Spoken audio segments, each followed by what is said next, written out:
Greetings, and greetings, my fellow YouTube nurses. Welcome to the medically affiliated channel, and I got 7 important questions of the day. Now, I wanted to talk about and discuss the most common question you guys have been asking me about, nursing. So I figured, why not? Let's just talk about it. So the very first one I got is from good old J Farm Yard from New York, saying, I would really like to help people as much as I can. However, I don't have that gut feeling where I know that is where I should be. I may not be as smart as most people, and I have been very undecided as far as a career. Any tips? I fear I will fail. Are you serious? A fear that you're gonna fail? You know what? I have the same fear, but everyone's got to get on that horse and ride it. You can't just get off and not get back on it. So you got to learn that fear itself is the worst fear ever. So don't think about fear of failing, because everyone does that. So, but if you fail, you just got to get back on, take that class, retake the course, retake whatever you need to take, and get back on it and do it. Besides, if you take it again, that's the second time, you're going to become smarter and you're going to learn more than what you did before. So I would recommend taking it again.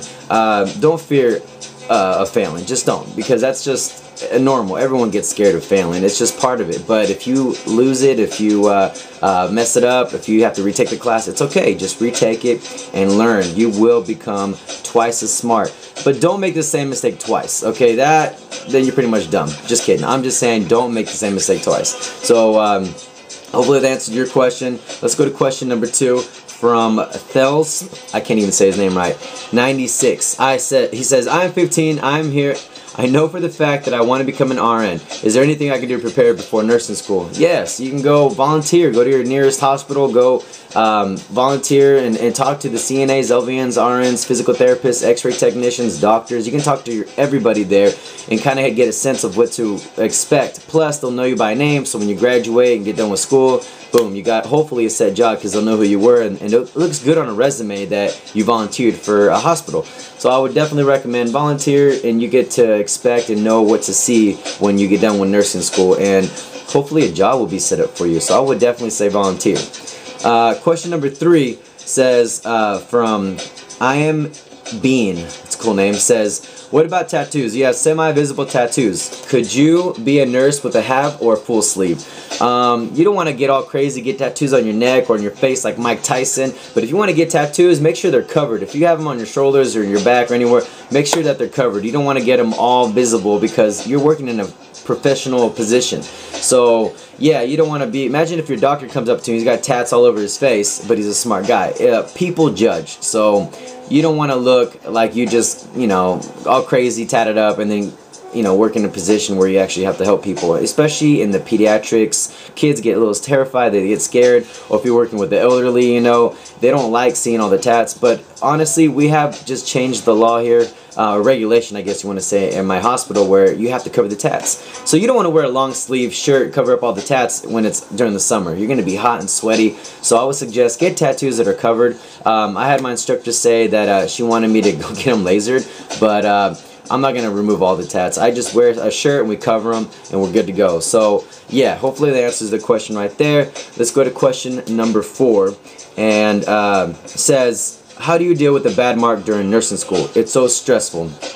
Man, like I said, build a bridge, get over it. Everyone gets bad marks in school, but you got to just study harder on the next exam and go all out. You can't just focus on that bad grade. You focus on it, you're going to hurt yourself even more. So if I were you, just get a bridge, like I said, and get over it, and don't even stress off it. Study harder and put more time and effort on the next exam, and you will do better.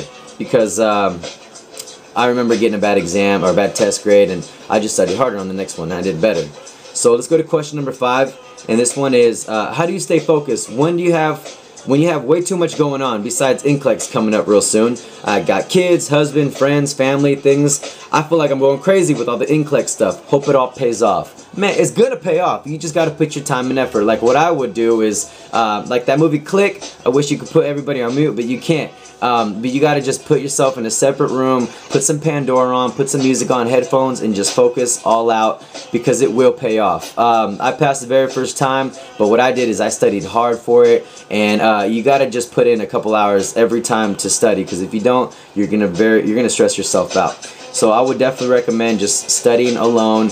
Don't do it in groups. I never thought groups would be a good place to study. So just do it to yourself in a room, computer, and listen to music and just study. And it will pay off. the license in the mail is the best dream that could ever come true. So let's go to question number 6. This one is from D7897. Says, did you take the TEAS exam? How was it and how did you study for it?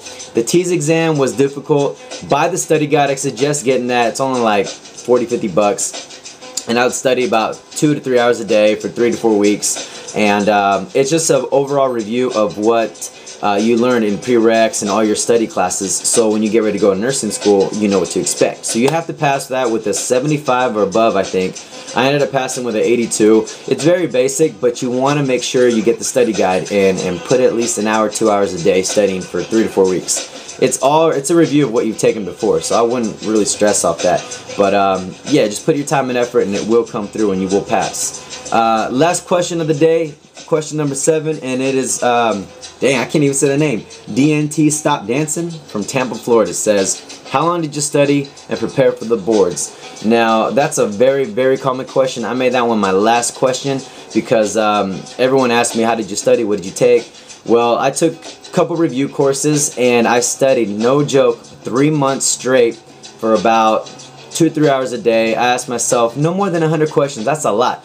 Ask yourself at least 25-50 questions. Take your time, look at the rationale, see why you got them wrong, understand the ins and outs, top to bottom, left and right about the question, so when you do get asked that question again, you're gonna know it. I would shut myself off from everybody, turn my cell phone off, close the door, and yeah, I went kind of crazy studying so much, but I wanted to make sure I knew this like it was in the back of my hand or in the back of my head. I just want to make sure I knew it. So you got to study or die, basically. So that's how I did it, and I passed. So those are 7 questions of the day. Hopefully I answered it. And again, my fellow YouTube nurses, I'm out. Welcome again to the medically affiliated channel. I'm ending this on 7 minutes. All right, my fellow YouTube nurses, I'm out. Peace. Let's go 7 right there.